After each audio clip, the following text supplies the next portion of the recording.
Hey YouTube, Colorado Prepper here. This is the second installment of a Bible study. There's going to be 3 separate videos with this Bible study.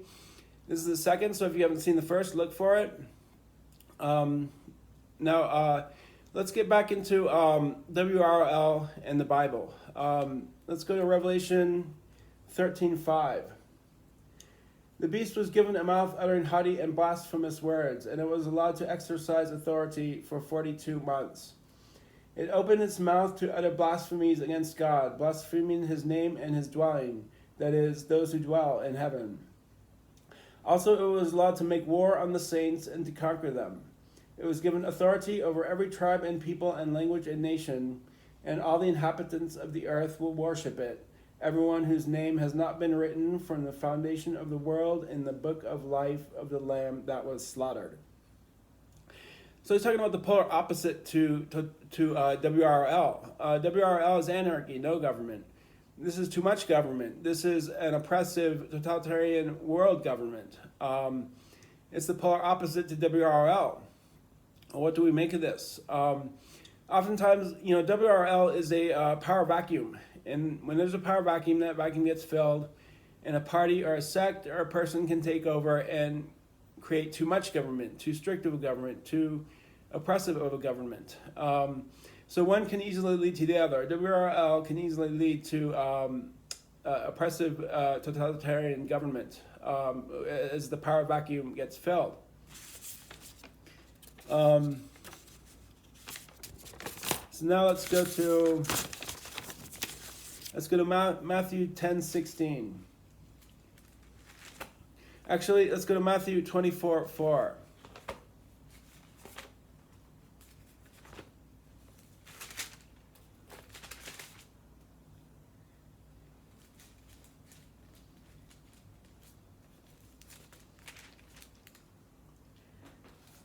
Matthew 24:4. Beware that no one leads you astray, for many will come in my name, saying, I am the Messiah, and they will lead many astray. And you will hear of wars and rumors of wars. See to it that you are not alarmed, for this must take place, but the end is not yet. For nation will rise against nation, and kingdom against kingdom, and there will be famines and earthquakes in various places. All of this is but the beginning of the birth pangs. Then they will hand you over to be tortured, and will put you to death. And you will be hated by all nations because of my name. Again, oppression in the government.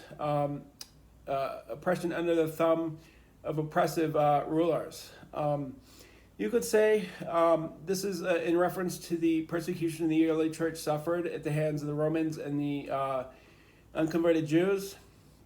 I don't think so. He's talking about the end times, the earthquakes, the disasters, the famines, things like that. All the things that will shake the earth in the end times, that's what he's talking about. It would tend to indicate oppressive government in the end times. So let's go to Matthew 24:15. And this comes almost immediately after the verse I just read, almost immediately after. He writes, Jesus is speaking here. When you see the desolating sacrilege standing in the holy place, as was spoken of by the prophet Daniel, let the reader understand.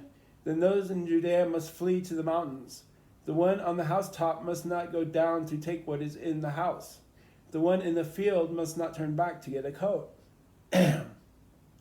Woe to those who are pregnant and to those who are nursing infants in those days. Pray that your flight may not be in winter or on a Sabbath. For at that time there will be great suffering, such as has not been from the beginning of the world until now, no, and never will be. So immediately after talking about oppression at the hands of the government, he goes to talk about WRL again. Fall of society, everybody hit the hills, everybody going to the mountains, everybody fleeing the city, everybody bugging out. That's what he's talking about almost immediately after talking about too much government, oppressive government. The Bible seems to vacillate between predicting WRL and totalitarianism. It alternates between one and the other, and they're polar opposites. But like I said, one can lead to the other.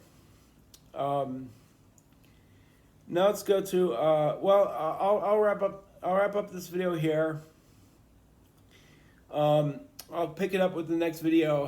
In the next video, I'll continue on the Bible study. This is the second in a 3-part Bible study. Like I said, if you haven't heard the first, go look for it. I hope you enjoyed my video. Peace out.